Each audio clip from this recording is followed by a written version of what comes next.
The tragic mulatto is an old trope. It began in 1840s in written stories. The narrative was a mixed-race person, part black, part white, that hated themselves. They're often white passing, but they don't fit in anywhere. They're too white to be black, too black to be white. The trope mostly depicted women, and she was overly sexual, perpetually depressed, and filled to the brim with self-loathing. And that's the tragic baggage she carries with her whole life. Now, as I start out, I would like to say, don't use the word mulatto out and about. It's not a good word. It's not a kind word. It's not a word anyone should be using to describe another person. The actual origins of the word mulatto come from Portuguese, and it meant mixed breed or half breed or mutt. Most literally, it meant young mule. And a mule is an animal that is made from the mix of a horse and a donkey. It's a completely sterile animal that's usually used as like a workhorse on farms. It is an animal that is conceived from literally two separate species destined to live out a life of hard work and can never carry on as offspring. It's not in its literal form or in its figurative form a good word, and it shouldn't be used in general. I can't imagine how anyone thought it was okay to use this word to describe another human being, but they did for a long time. It's still a slur, and just don't use it. Just don't use it. I will use it in this video specifically because saying part white, part black, but usually white passing mixed race person doesn't roll off the tongue. So I kind of have to, but yeah. Also, the trope does include men, but not as often, and I will only be focusing on the mixed race, on the mulatto when it comes to women. The original story depicting the tragic mulatto was from a story back in the 1840s, and it was about a mixed race woman with a black mom and a white dad. She lived in the house, she lived a happy life up until her father died, and then everyone found out about her black mother, and she was subjected to slavery, and she spent the rest of her life sad, basically. Over the years, into the 20th century, the trope evolved to be more about the inner turmoil of the tragic mulatto. It's the shame and self-hate that comes from being mixed race, but white passing, but still being actually part black. She's portrayed as overly sexual and always depressed and willing to do anything to gain the approval of white people. This trope was obviously created by white people. I don't think that really needed to be said, but it was, and it depicted their ideas of what they thought being mixed race, being part black and part white, would be like. And Sterling Brown once wrote, "White writers insist upon the mulatto's unhappiness for other reasons. To them, she is the anguished victim of divided inheritance. Mathematically, they work out that her intellectual strivings and self-control come from her white blood, and her emotional urgings, indolence, and potential savagery come from their Negro blood. Their favorite character, wretched because of their single drop of midnight in her veins, desires a white lover above all else, and therefore must go down to a tragic end." To these writers that came up with this trope, they couldn't imagine living as part white and part black and still being happy. Imagine being so close to whiteness, but never actually being able to achieve it. Now that's just tragic. I don't know. I can't imagine the amount of arrogance it takes to come up with a trope like this. Incredible. The ends of stories about tragic mulattoes often end with her taking her own life or giving up her entire black family in an attempt to fit in better and gain the approval of her white lover or her white husband. In stories where she ends up taking her own life, it's usually after she realizes that the blackness in her can't be cured and she just can't take living like this anymore. And if she doesn't take her life, it's just a lifelong rejection of blackness. And this leads to the subject of the one-drop rule. don't know what the one drop rule is, it's a social rule in the United States that any amount of black in you makes you black. So even if you're part white, part black, you're still black. The one drop rule started during times of slavery, and it just relegated anyone that was partially black to being black. That's why in a lot of these movies that depict the tragic mulatto, she looks pretty white. She's usually white passing. She doesn't look black, but it's still the shame of knowing that she's part black and still being categorized internally as that makes the entire trope a thing. Without the one drop rule, the tragic mulatto myth probably wouldn't exist. So what about the trope in modern times? In the past few decades, the trope has mostly disappeared. It doesn't exist as outwardly racist as it did back through like the 60s and 70s.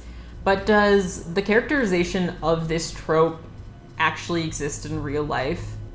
I don't think you can define any trope onto a group of people, especially a trope like this that was written about a group of people supposedly from their perspective. That can never be completely accurate.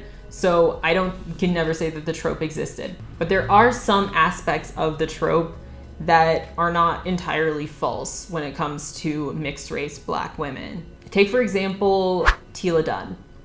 Tila Dunn is a YouTuber. She's been on YouTube for a very long time, and there is a notorious video of her talking about her ancestry, talking about the fact that she's all of these different European races, German, Italian, what have you. Is what I'm mixed with. So I am African American, German, French. I have a little bit of Indian inside of me, Creole, and I think that's about it. But I'm mostly German and African American. So I have a lot of German in me. My great-great-grandparents were like all German. So I have a lot of German in me. I don't know this woman. I don't know if she's changed her mind. I don't know if she would have redone that nowadays. Also, I didn't play that entire clip of Tila for the sake of embarrassing her. I think the entire clip and the context of it is important. The fact that she was so insistent on people knowing that she was in fact part German, even though she also said she wasn't culturally German, she just had past family that was German. I don't think there's anything wrong with identifying with multiple cultures, but when you're trying to use your DNA to find a new culture instead of identifying with the one you already have, it just kind of shows that you don't want to identify with the one you already have. But when it comes to mixed race black women in the United States, most of them identify as black to some extent at least. And this is true of media representation as well. You look at people like Halle Berry and Zendaya and Yara Shahidi, all mixed race black women that are cast in roles as black women. And on the surface, this is fine, and I think it's acceptable to most people.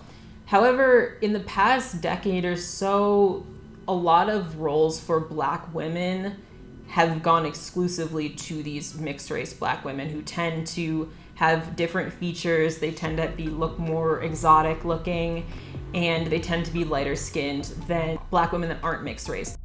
And this has caused mixed race black women to kind of take over the representation of what is a black woman in media.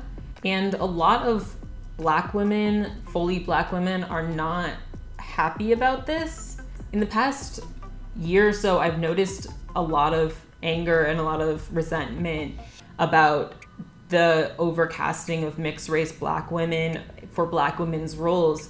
And some going as far to say that mixed race black women shouldn't be considered black women. Mixed should be in its completely other category, and they should not be considered black.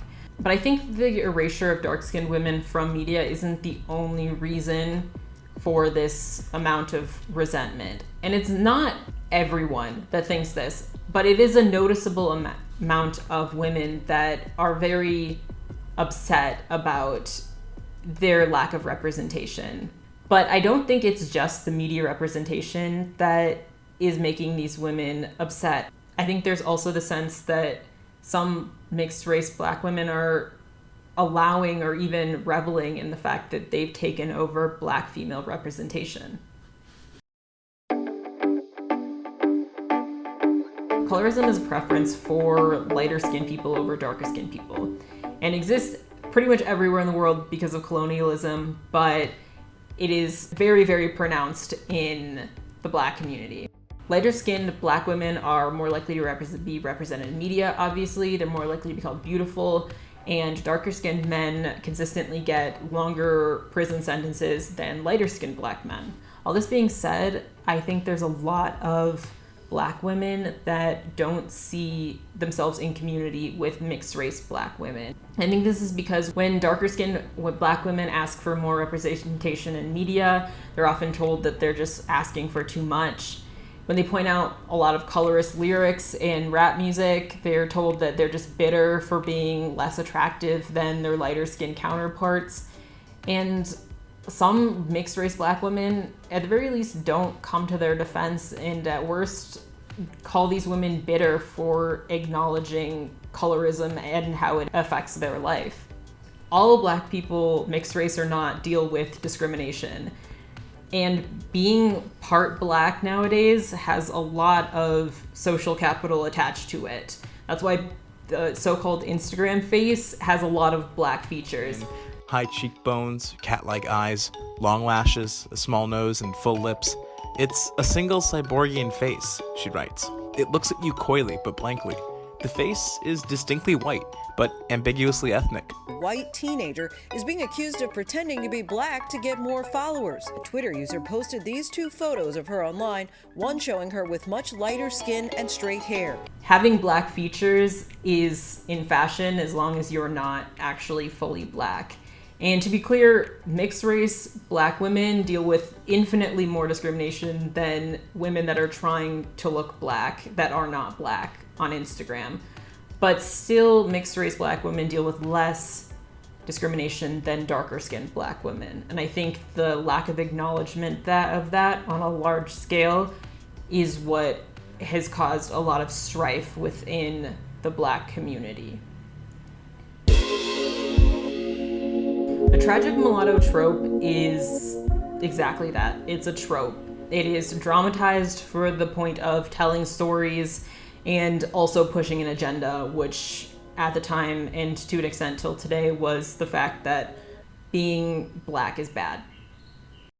I can't say how many characteristics of this trope actually existed back then, but there are parts of the trope that do exist still today. Most mixed race Black women don't hate themselves in the visceral way that the Tragic Mulatto trope portrayed us, but there is a lot of underlying hate in a lot of lighter skinned Black women. You can see it in a lot of reality TV shows. You called me ugly. They show a lot of lighter skinned Black women making fun of or putting down darker skinned Black women for no reason whatsoever, really, but denying the hardships of darker skinned Black women, or even adding to it and aiding in the oppression, is still upholding the same colonialism that created the Tragic Mulatto trope. It's anti-Blackness, pure and simple.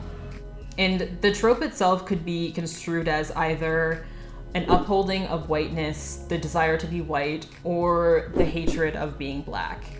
And it is both. It is both of those things. The trope does show a lot of these women being really sad about not being white, but they also show a strong rejection of Blackness as well, either rejecting Black suitors, their Black family. In one of the most racist movies ever, The Birth of a Nation, some of the people that led the lynch mob were mixed race Black people.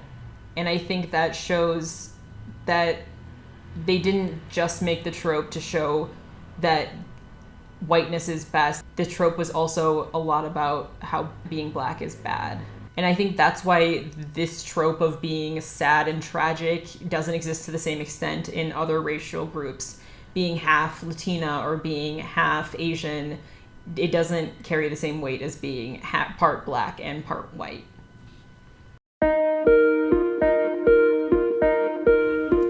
When I first started researching the topic of the tragic mulatto, I was under the impression that the trope was pretty much gone, that it pretty much died and it didn't really exist. And to an extent, it doesn't really exist in media as much anymore. But the colonialism that created this trope has still caused a lot of problems within the Black female community. And that's still tragic.